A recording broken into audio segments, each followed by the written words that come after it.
everybody, welcome back to my channel. I know it's been more than a year. It's been more than a year since I uploaded my last video, and more than a year and a half since I uploaded my last book video. Wow, time flies. If you want to know a little bit about what happened in this year and a half, well, I got casted in Chicago and I produced and did Heathers and an adaptation of different Broadway shows, and it was very busy. But I was very busy with my job, and I also got another job as a teacher. So I was teaching in the morning, going to the theater at night, rehearsing and doing a lot of things, so I had no time to read, or I wasn't feeling like reading. I had no time to film or edit, and when I finally got time and I was going to do it, my laptop broke. So that's what happened. And then this year I bought a new tripod, I bought a new laptop, I was gonna say iPad, but no. And I was in the US for my vacations. I bought the laptop there and I was gonna come back and then get all the software to edit the videos, and what happened? Everything that happened in 2020. So I got stuck in Boston for 4 months. I made it back home to Ecuador yesterday, and that's why I am finally filming something. I finally have kind of a normal life. I loved living in Boston. I loved spending all of this time there. And even though I know that coronavirus is really bad, and the current situation with Black Lives Matter and the equality of people here in Ecuador with the LGBTQ movement has been really hard. Even though a lot of bad things have happened this year, I'm really grateful that I got to experience this horrible situation with a very good friend of mine in Boston, and at least I could go out, because things in Ecuador were very bad.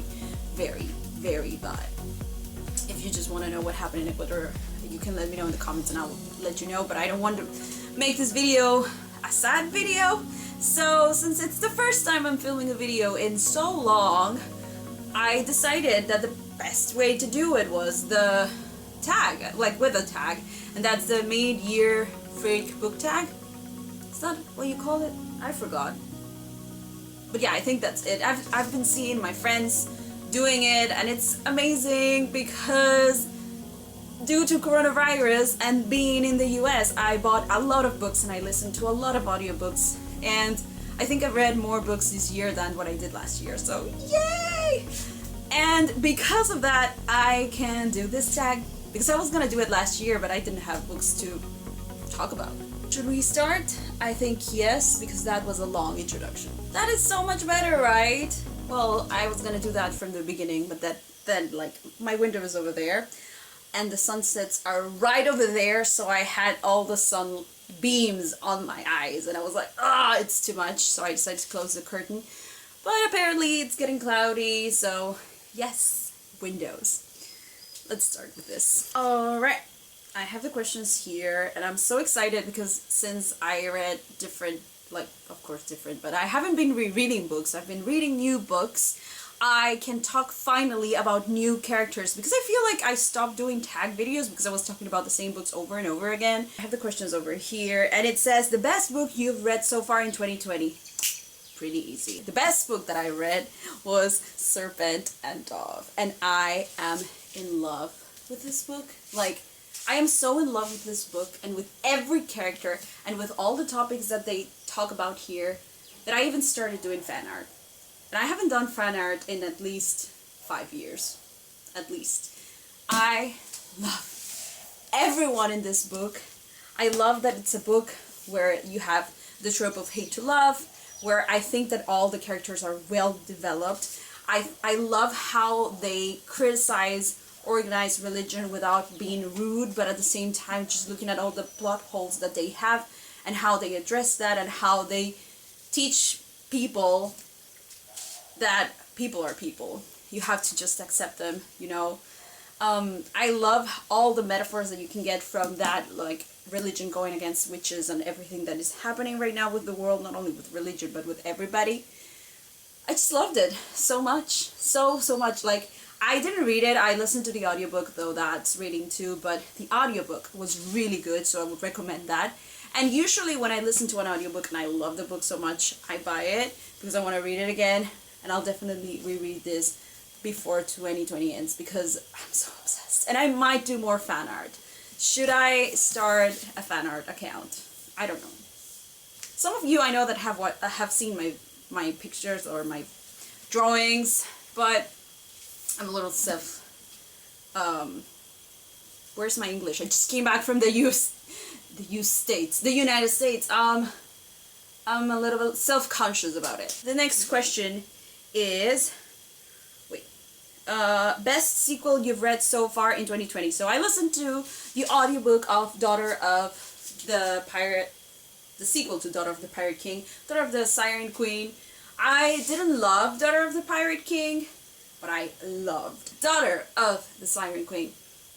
I think that the characters were more established, the relationships were better, and I just love stories that include mermaids. And some ways that they fixed problems, like the problem with the water, I'm gonna leave it there, I felt was amazing. Like, very clever.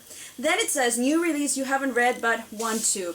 So when I went to the US, I knew that this book was going to be released, but I went there, I was supposed to be just there for the first 2 weeks of March, and this book was supposed to be released by the end of April. And then I got it because I was like, I'm still here, so silver linings.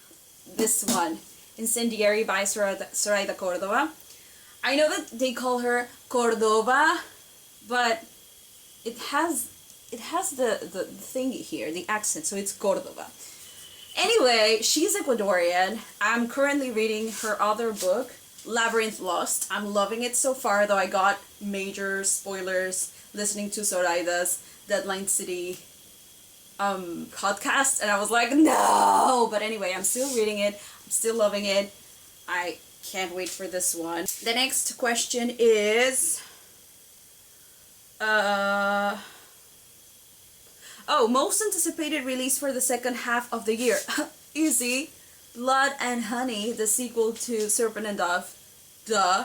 The only reason I wish I could stay for longer in the US was, well, the two reasons were to watch Hamilton and then to read this beauty. Biggest surprise, I could say Serpent and Dove for most of the questions in this tag, but I'm also gonna say, what's the other one? The Shadow Between Us by Trisha Levenseller, because I was so captivated by the idea that it was a love story of villains and that they were Slytherins, and that they, even though they were villains and they were Slytherins, people didn't hate them, you know, because Slytherins have this stigma that people hate them and they're evil, but they have their reasons. And I love that they show their moral, their values, the way they think, and how they work the way they do. So that was a very good surprise, especially because as I mentioned, I didn't love Daughter of the Pirate King, and I did like a lot Daughter of the Siren Queen, but The Shadows Between Us, even though it has a lot of flaws, is very good. Like, I couldn't put it down or stop listening to it because I was also listening to the audiobook. Favorite new author, of course. So I think I'm gonna read everything Shelby Mahurin writes, and also Trisha Levenseller, because I think that she's one of those authors that just keeps getting better, and I love it. Newest fictional crush. Hello, Reed. Reed Diggory is beautiful. Favorite newest character, Louise LeBlanc. Like, every character in this book, I loved every single character of this book, and this has not happened to me in a long time. But I'm also going to include here Alessandra from The Shadows Between Us. Book that made you cry. Honestly, I don't think I have cried with any books this year, but if I did, and I don't remember, it was probably with Salt to the Sea, because this is a very sad story that kept me thinking about the events happening, or that happened in history, and I had to watch documentaries, and I was like, it was very upsetting that not a lot of people know what happens in here. I would recommend you read it. Alright, so I only have 1 minute in the memory card, so I'm gonna try to go as fast as I can. Book that made me happy, of course, I love this so much, And then it says the most beautiful cover that you bought this year. Hello, it's beautiful, gorgeous. And finally, it says book that you have to read before 2020 ends. And this is it. I was gonna read it in April, but I left it here. I didn't have it in the US, and now this is probably gonna be the next book that I read when I finish Labyrinth Lost. And that's it for today. Thank you so much for watching. Thank you so much for staying. Thank you so much for giving me a second chance. Don't forget to subscribe. Hit the notification bell so whenever I upload something, you know. And leave it down below in the comments if you have read any of the books that I've mentioned, if you love Serpent and Dove. And yeah, I guess that's it for today. Thank you so much. I'll see you when I see you. Bye!